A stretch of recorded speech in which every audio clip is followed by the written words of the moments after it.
guys, Mad Mantis here, back with another YouTube video. So today we're going to be talking about different types of feeders and types of food that you can give your mantis. I have been seeing some very strange suggestions online on Instagram and on Facebook as to what is okay to feed your mantis. So there are some people that I've seen recommend feeding them blueberries or pieces of meat or steak. I've even seen dog food, which is very odd. So, you know, just to let you guys know, mantises are insectivores, meaning that they eat other insects. So that should be their primary diet. So I'm going to give you a list of things that I feed my mantises, and this is a list that, you know, it doesn't have everything that you can feed your mantis, but this is what I recommend, and this is what I feed my mantises. And I'll also go over food that isn't insects that you can feed your mantis. That shouldn't be fed often, just kind of as needed, or you don't have anything else on hand. First on my list is cockroaches. So there's two different types of cockroaches that I've personally used, and one of them is a Dubia roach. So the Dubia cockroach can be found at any reptile store, any pet store. You can find them online. I can put some links down below, places that you can find them at. Dubia roaches are really great feeders, and they're full of protein. They're big, they come in all sizes. The smell is usually pretty low, so you don't really have to worry about them smelling too much. I haven't really had any issues with them getting too smelly or anything like that. The only thing with them is that they're really slow. So if you put them in an enclosure, they move so slow that your mantis may not see it. And if you have dirt in your enclosure, they'll burrow in and your mantis won't find it. So that's the only con of them, is you have to hand feed it to your mantis for it to grab it. And obviously if it burrows in dirt and you're gonna have trouble finding it, you're gonna have to move the enclosure around and, you know, move your mantis around, and, you know, it can be a hassle if you don't just keep them in a deli cup. Personally though, they're my favorite to keep just because they're super easy, they don't smell, and they can't climb smooth surfaces, so they can't escape. And even if they do escape, they're not insects that can become a pest in your home. That's my personal favorite cockroach to keep. The second one that is recommended, or that I recommend, is the red runner, which is a Turkestan roach. But red runners, for me personally, I find that they kind of have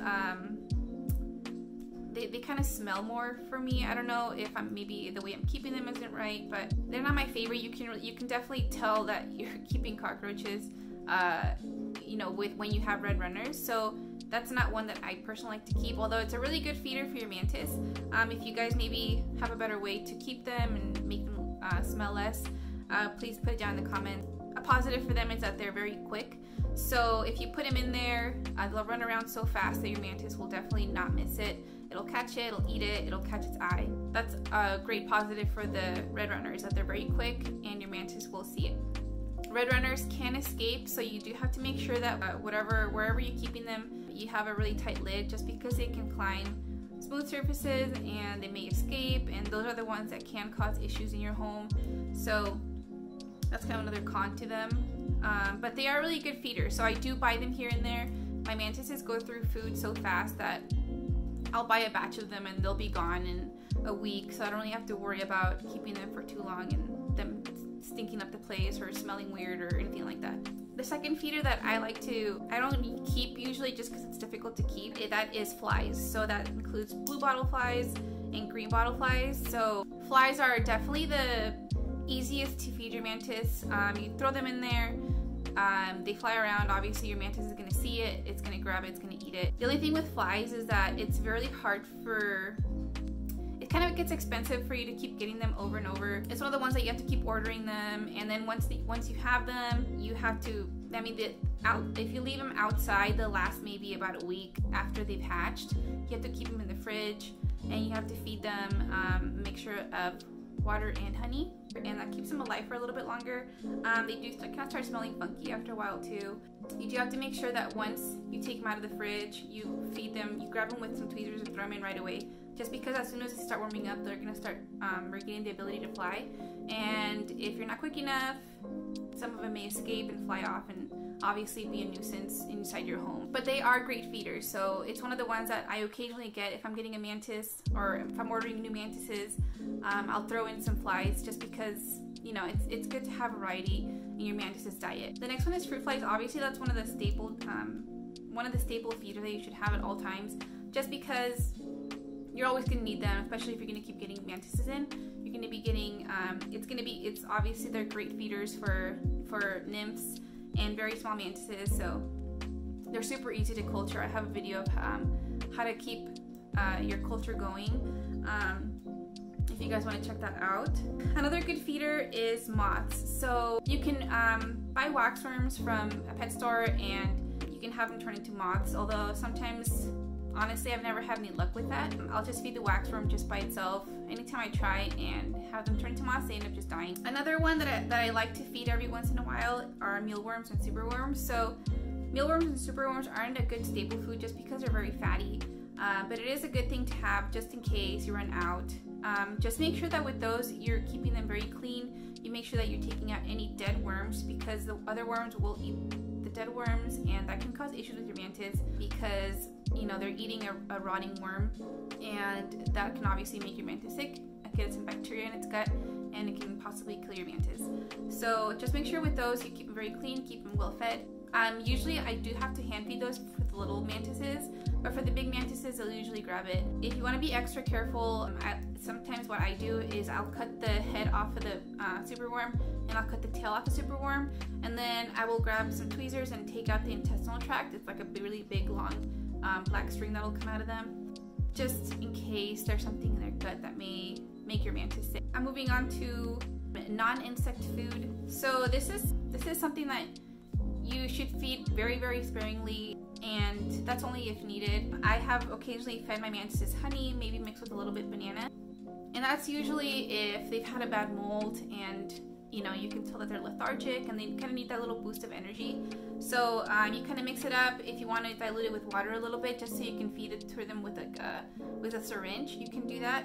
I've mixed it and I've had like a little drop and just kind of put it on their raptors just to have them eat something if they're very weak. But you can give it to them here and there. It's not going to hurt them. It's not something that you should, like, again, you should feed often. It's not something that your mantis is going to recognize as a treat. It's just something that's good to have here and there if you want to give it a boost of energy. Also, what I've done before is when I've had an excess of fruit flies, I will freeze some of the fruit flies, and I'll get some honey and use it as the glue on a stick, and just kind of roll some in there and feed some to the mantises, especially if I'm running low on other feeders. It does get them to eat some food, to get something in their stomach. And for drinking, obviously you should only be giving your mantis water. So water is definitely the only thing your mantis should be drinking. You spray them to their enclosure, it'll get on them, it'll get on their enclosure, and they'll drink it off of their enclosure. Let me know if you guys have any questions, or if you have any questions regarding maybe any other feeders that you guys have maybe thought of feeding your mantis, or let me know if you recommend any other feeders that are easy to keep. I have the only other feed that I've seen people feed often is crickets. Crickets are definitely, if you guys have seen other videos, you guys know that I'm not a fan of crickets. Crickets are gross, they're nasty, if you keep them perfectly, they should be fine for your mantis, but a lot of times people, you know, if you neglect them, one of them is going to die, and then the other crickets are going to eat it, and it's going to cause issues in your mantis's intestinal tract and make it sick. So another thing is that crickets will also eat a multi-mantis. So it's a no for crickets for me. Other breeders may recommend them, but all you have to do is just keep them clean. But they're just not my favorite. They're noisy, they smell, and they're just gross. But let me know if you guys have any questions regarding anything. And if you like this video, please hit the like button. If you want to see any more mantis related content, please subscribe. And hopefully you guys like this video. Again, hit the like button. And let me know if you guys have any questions, okay? Thank you. We'll see you guys later. Bye.